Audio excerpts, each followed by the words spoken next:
अस्सलाम वालेकुम। SM news के साथ मैं हूं मुकद्दर रजा। SM न्यूज़ स्टूडियो में खुश आमदीद। खबरों का सिलसिला बढ़ाते हुए खबर शामिल करते हैं कराची से।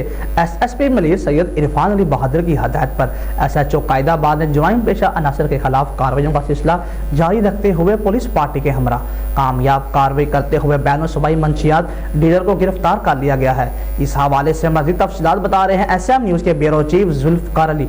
जी जुल्फ़कार, बताइएगा क्या अपडेट है आपके पास? जी बिल्कुल, तर्जमान मलिर पुलिस का कहना है कि कायदाबाद पुलिस ने इंटेलिजेंस मालूमात पर बस अड्डे के करीब कार्रवाई करते हुए मुलजम हजरत उमर उर्फ बलाई को गिरफ्तार करके इसके कब्जे से 1.5 किलो से ज़्यादा चरस बरामद कर ली।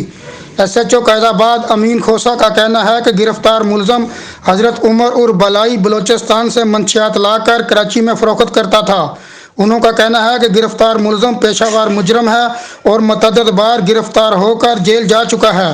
SHO कायदाबाद ने मजीद बताया कि मुलजम बदनाम ज़माना ड्रग सप्लायर बख्ती रवा का रिश्तेदार है। तर्जमान मलिर पुलिस के मुताबिक मुलजम ने दौरान तफ्तीश अपने ख़ानदान के मतअद्दिद अफराद का शहर कायद में मंशियात की सप्लाई में मुलव्वस होने का इंकशाफ भी किया है। SHO का कहना है कि गिरफ्तार मुलजम से मजीद तफ्तीश की जा रही है। मजीद गिरफ्तारियां और इंकशाफात मतवक्का हैं। जी बहुत शुक्रिया जुल्फ़कार, तफसीलात से आगाह करने के लिए। मजीद खबरों के लिए देखते रहिए SM न्यूज़।